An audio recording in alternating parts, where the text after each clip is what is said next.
Hola, en este vídeo vamos a ver un ejemplo de modelado de sistemas eléctricos. En concreto del circuito que aparece en la figura, que tenemos dos resistencias, dos condensadores, una tensión de entrada, V sub I, que es esta de aquí, que es la entrada del sistema, y luego una salida, que es la tensión en bornas del condensador 2. Vamos a suponer que la masa del circuito se encuentra aquí, y vamos a tener las ecuaciones diferenciales que nos modelan ese circuito. Cuando digo que hay que tener las ecuaciones diferenciales que nos modelan el circuito, quiere decir que aquí no hay que trabajar con J omega, como cuando se trabaja con circuito en alterna, porque cuando trabajas así estás ya asumiendo que la entrada va a ser una señal senoidal. Y eso no es el caso. Yo no estoy diciendo cómo va a ser la entrada de tensión V sub I. Entonces, de la forma más general posible, hay que obtener las ecuaciones diferenciales. Para obtener las ecuaciones del circuito podemos trabajar utilizando las leyes de Kirchhoff, bien mallas o bien nodos. Yo voy a hacerlo por nodos. Voy a suponer este nodo de aquí, donde hay una tensión V sub 1, y luego este otro nodo de aquí. La tensión que hay aquí es V sub 0, ya que este punto es la masa. Pues bien, a la hora de obtener o de aplicar Kirchhoff por nodos a este circuito, a este punto de aquí, a este nodo, voy a suponer que las corrientes todas salen y por tanto el sumatorio de corrientes tiene que ser nulo. Entonces esta sale hacia la izquierda, esta sale hacia la derecha y esta sale hacia abajo.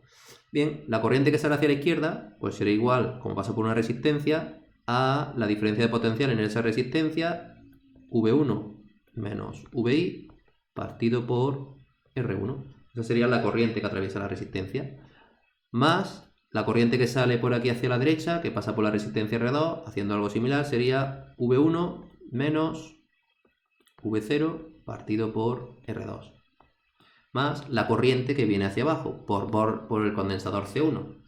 Y aquí la ecuación que me define la corriente que pasa por un condensador sería su capacidad por la derivada de la diferencia de potencial en su extremo, que en este caso, como aquí abajo tenemos 0, pues sería la derivada de V1 con respecto al tiempo. Y esto tiene que ser igual a 0. Aplicando nodos a este de aquí, voy a suponer una corriente que sale hacia la izquierda y una corriente que sale hacia abajo. La corriente que sale hacia la izquierda pues sería V0 menos V1 partido por R2, y la corriente que va hacia abajo pues sería la capacidad del condensador por la derivada de V sub 0 con respecto al tiempo. Y esto tiene que ser igual a 0. ¿Vale? Y esas son las dos ecuaciones diferenciales que me definen el comportamiento del circuito. Son dos ecuaciones diferenciales de primer orden y lineales, si nos damos cuenta.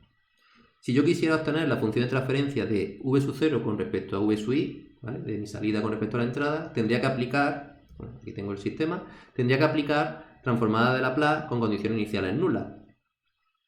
Y obtendría esas ecuaciones.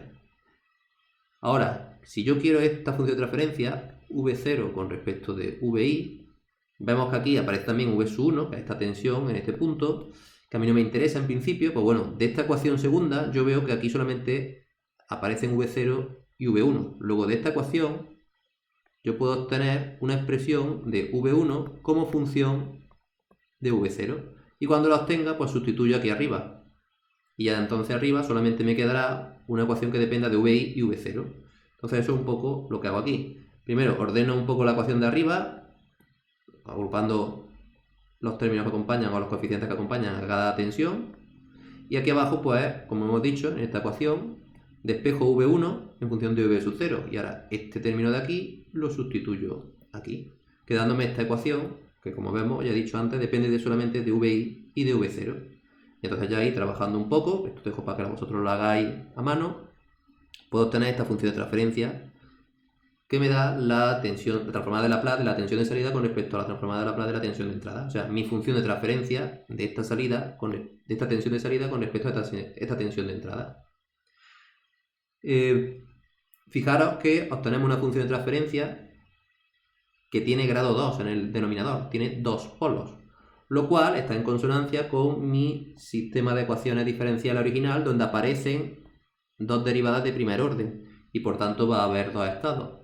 Y eso luego se suele corresponder porque la función de transferencia pues va a tener dos polos, como ocurre aquí. Si eso no sale así, no se corresponde, digamos, el número de estados con el del número de polos de la función de transferencia, generalmente es que ha habido algún fallo.